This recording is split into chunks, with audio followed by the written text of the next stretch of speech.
My name is Jane Henderson. I am a luthier. I make guitars and ukuleles in Asheville, North Carolina. The community that I grew up in, very small in the middle, Southwest Virginia. It's an interesting place, Rugby, where there's sort of a dichotomy of people who haves and have-nots, but mostly have-nots. And the thing about it is that if you have not, then you make the thing that you need or you want. And my dad learned he wanted a guitar, but he didn't have the money to buy one, so he had to make it. Turns out he's better at it than anybody else. That's one of the biggest things for me when I said, I want to make this guitar, or can you give it to me? And he said, no, you have to make it and be here in the shop. I thought it'd be awful.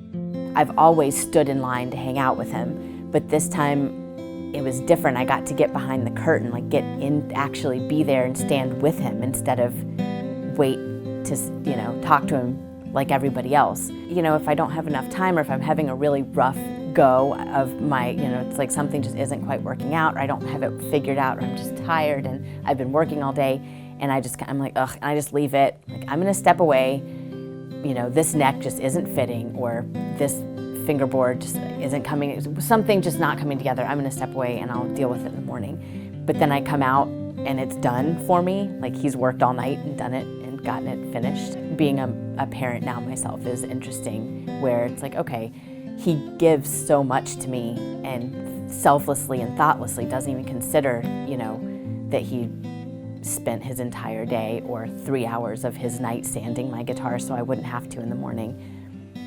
I do that. Being a woman in this field is interesting because it's changing, and I'm lucky to be here now instead of 20 years ago, 10 years ago. But there are so many people who have assumptions. That's one frustration, I think, is that I get a lot of questioning my abilities when the guy standing next to me doesn't. I'm not sure, I don't know why that is or why our society does that. It just is what it is, but I am definitely hoping to change that, and any inlay classes that I do or any teaching classes, I try really hard to have more women in them than if I can. If there's female interest, I always let them in first. There are a few other women builders, and they're older than I am, and they're great, and they, I guess they get it. Do what you need to do and do your job and do it well, and it doesn't matter what they think. Did environmental law, and I loved it. I loved being able to, protect the environment if I can. It really matters to me.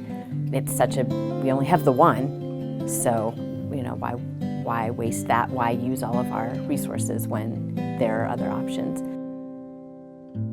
I get to do things with my hands, but I also get to push sustainable materials and a sustainable thought. My audience is old, rich, white guys, and those are the ones who need to hear it. And so I have a different platform. You're here, filming me saying this, versus when I'm sitting there writing a grant like every other environmental law and policymaker. I don't have to have a job. I can't wait to go to sleep at night so I can get up and go do this thing, because I love it. I just can't wait to do it and figure out a new problem or figure out a new way to do something, or can I use this type of sustainable or invasive plant to make a guitar today? It's interesting to think how your path, maybe, I don't know, is it decided for you? I'm not sure about that, but it just feels like I didn't plan this. I didn't ask to be good at it. I didn't ask to want to do it, but working with my hands is something turns out I really enjoy, and I'm not too bad at it. People really just want to share, and they want to love. They want to hold each other in kindness, I feel like, because this job, people ask me to make them an instrument, and it's an instrument to share with others. And that's what I think is really cool, is that I I get to provide a means for someone to show that they love someone else. You know, all the other facets, being a woman and pushing that, being environmentally conscious and pushing that, all of that aside, it's just a tool. And it gets, hopefully will bring, you know, two humans or more together.